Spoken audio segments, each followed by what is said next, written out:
Hey, bonjour à tous, c'est le petit Godaf et on se retrouve aujourd'hui pour une nouvelle vidéo sur ma chaîne YouTube. Donc c'est pas la vidéo de la Coin 400 comme je l'avais dit, la Coin 400 sortira dans un mois là, quand on fera notre prochaine expo. On en profitera pour tourner les vidéos. Et en attendant, j'ai commencé un nouveau projet, donc c'est un nouveau bateau. J'avais fait le S100, donc le torpilleur allemand, il y a quelques années. Et j'ai décidé donc, du coup de faire un torpilleur, mais cette fois-ci anglais. À peu près l'équivalent du S100 mais côté anglais. Donc c'est un Fairmile D.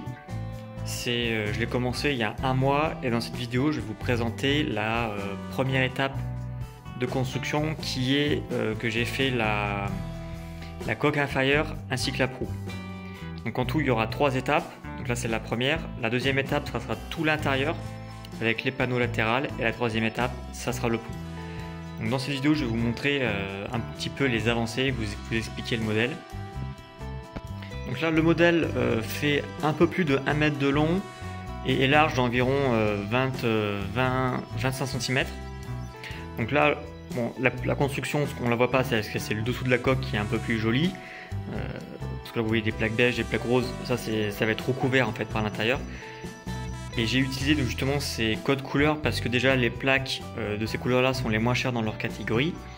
Et en plus, pour les instructions de montage, c'est plus simple de se repérer avec un code couleur.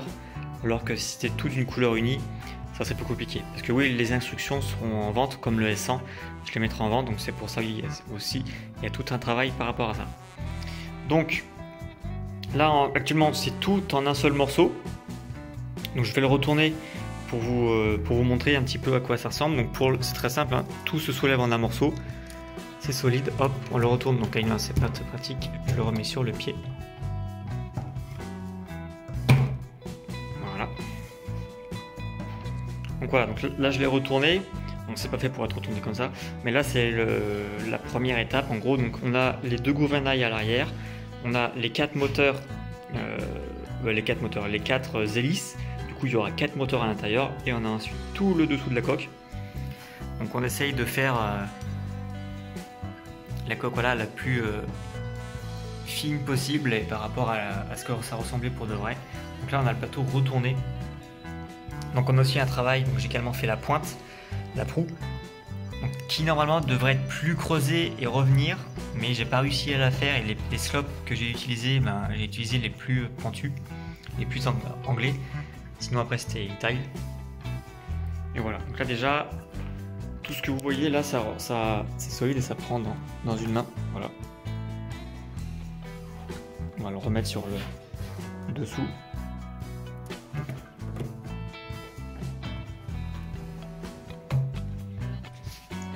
Voilà, donc comparé à une figurine, que si je mets la figurine dessus. Voilà, c'est pour vous estimer un petit peu l'échelle. Donc en tout, il y a un équipage, je crois que c'est 21 équipages, 21 membres d'équipage. Il y aura différentes sections. Donc pour faire ce bateau ou ces modèles-là, pour m'aider, je m'imprime des plans. Donc comme vous pouvez le voir, là c'est un plan du bateau, du vrai modèle, un vrai plan, mais en coupe. Du coup là je peux voir l'intérieur. Comment c'est. Donc on a les gouvernails, on a les 2 rangées d'hélices, bon, elles sont cachées mais il y a 2 x 2. Et on a également donc tout l'intérieur avec les dimensions, parce que j'ai imprimé le plan à l'échelle de la figurine Lego, et ça me permet du coup de retravailler avec les bons angles, les arrondis, et d'avoir un intérieur détaillé et à l'échelle. Donc ce que vous voyez en bleu, ce sont les réservoirs d'essence. À l'avant, on a toute on va dire les couchettes et les zones de vie pour l'équipage. Ensuite, au milieu, là, on a les pièces pour tout ce qui va être cuisine, chambre d'officier et comment ça s'appelle, et la salle de radio pour le sonar et la radio. Ensuite, donc on a les réservoirs. Là, on a donc les moteurs qui sont axés sur sont pentus parce qu'ils sont axés sur les hélices. On a encore une zone encore un réservoir, pardon. Ensuite, là, on a à l'arrière, on a tout ce qui est encore des couchettes, mais pour les sous-officiers. Et ensuite, donc ça, c'est la deuxième étape. La troisième étape, ce sera tous les canons sur le pont, la cabine, et ainsi de suite. Donc, on a également là les réservoirs d'eau, des rangements. On range, ça va être tout ce qui va être les échelles. Donc, c'est pour ça qu'il y a énormément de choses à faire. Et j'ai imprimé un plan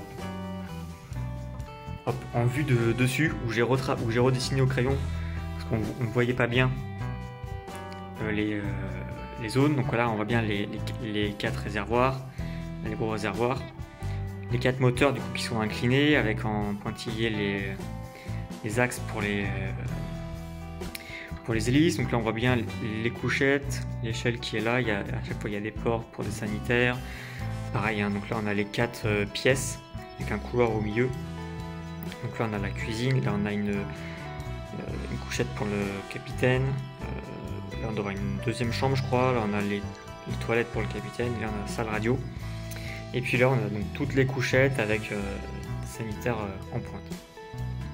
Donc voilà un petit peu ce qui, dans la prochaine vidéo, ce qui va être fait et ce qu'il faut le travail. Donc pour avoir ce genre de plan, on peut en trouver sur internet, mais le plus simple c'est d'acheter des livres. Et dans les livres, vous avez des photos et des vues 3D du bateau, ce qui vous permettent de... Les livres d'histoire sont généralement les plus simples. J'avais trouvé une vue en plan sympa du bateau en 3D. Je sais pas si je vais la retrouver. Voilà, par exemple, là on a des photos de l'intérieur, de comment sont fait la coque. Ça permet d'avoir des plans et de pouvoir les réimprimer. Donc là, le plan est le modèle est au 1.35, les plans sont 1.35 aussi. Et puis voilà. Donc j'espère que cette vidéo vous aura plu, que le modèle vous plaît. Donc c'est un nouveau véhicule, c'est un nouveau gros projet. J'espère qu'il vous plaît, et puis on se retrouve pour la prochaine étape, donc pour la prochaine vidéo. Je ne saurais pas laquelle c'est à l'heure actuelle, mais je vous souhaite une bonne journée. Salut!